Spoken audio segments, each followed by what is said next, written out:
We begin in China, where the country marked 80 years since the defeat of Japanese forces in the Second World War. President Xi Jinping presided over China's largest military display in Beijing, showcasing missiles, fighter jets, and other hardware. But what caught attention was the attendance of Russian President Vladimir Putin and North Korean leader Kim Jong Un. The two leaders were seen flanking Xi at the parade, walking shoulder to shoulder at Tiananmen Square in what experts called a quote-unquote new era of cooperation. Take a look.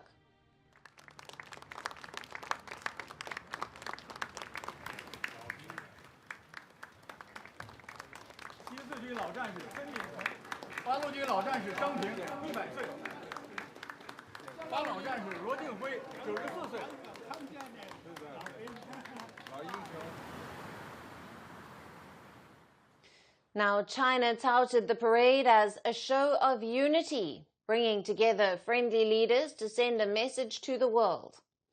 Kim Jong Un's attendance was the first time that he was seen with Xi and Putin at the same event. However, no major Western leaders were among the 24 world figures present. Attendees mostly came from the Eastern Hemisphere, including Armenia, Azerbaijan, Belarus, Cambodia, Vietnam, Indonesia, Iran, the Maldives, Pakistan, Serbia, the Republic of Congo, and Zimbabwe, among others. Opening the parade, Xi warned the world was still faced with a choice of peace or war, but declared China was unstoppable. The Chinese nation is a great nation that does not fear violence, and that stands independent and strong. Today, humanity once again faces a choice between peace and war, dialogue and confrontation, mutual benefit and zero-sum competition. The Chinese people firmly stand on the right side of history, on the side of human civilization and progress, committed to the path of peaceful development and working together with peoples of all countries to build a community with a shared future for humankind.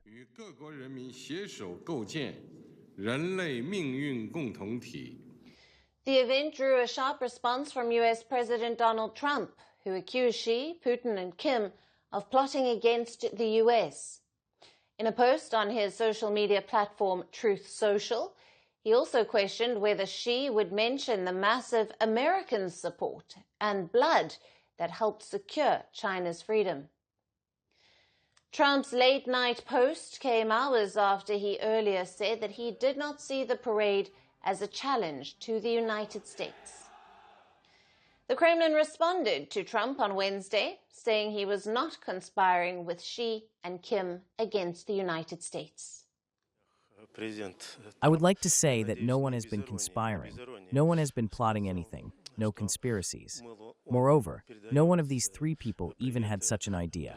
Moreover, I can say that everyone understands the role the United States, Trump's administration, and President Trump personally are playing in current international affairs. Yet, experts say the event was a chance for Xi to project strength and unity.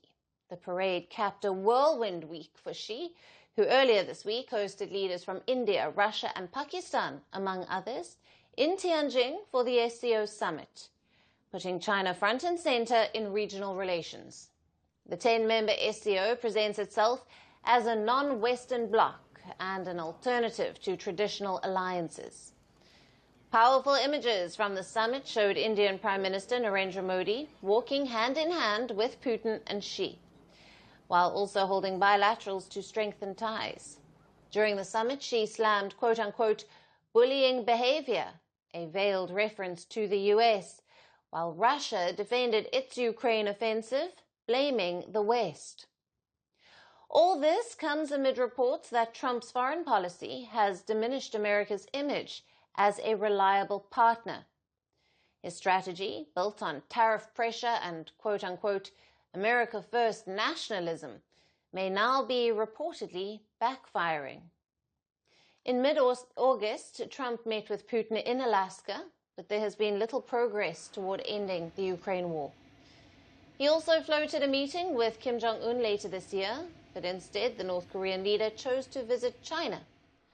On Wednesday, Kim even held a bilateral with Putin. So while Trump's outreach has yielded few results, the parade in Beijing brought the three leaders together on the same platform. Their joint appearance has now raised questions over whether China is positioning itself at the center of an emerging Eastern alliance.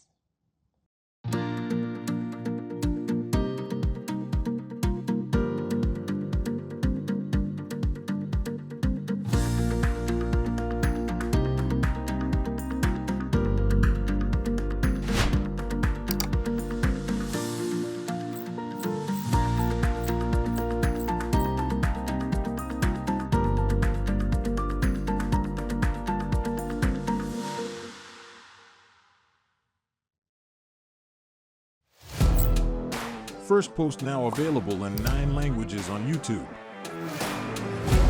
English, $36 trillion. French, Le FMI, comme German, Geschäftsführenden Direktor Hindi, $30 trillion ka kaiju. Indonesian, Pemerintah tanpa pemeriksaan. Italian, Sekali radikali. Japanese, 4兆ドル以上も Portuguese, por causa do próprio balanço patrimonial. Spanish. Beautiful bill. Go to Settings, click on Audio Track and select a language of your choice. Be the first to know what's happening around you in your first language. Firstpost.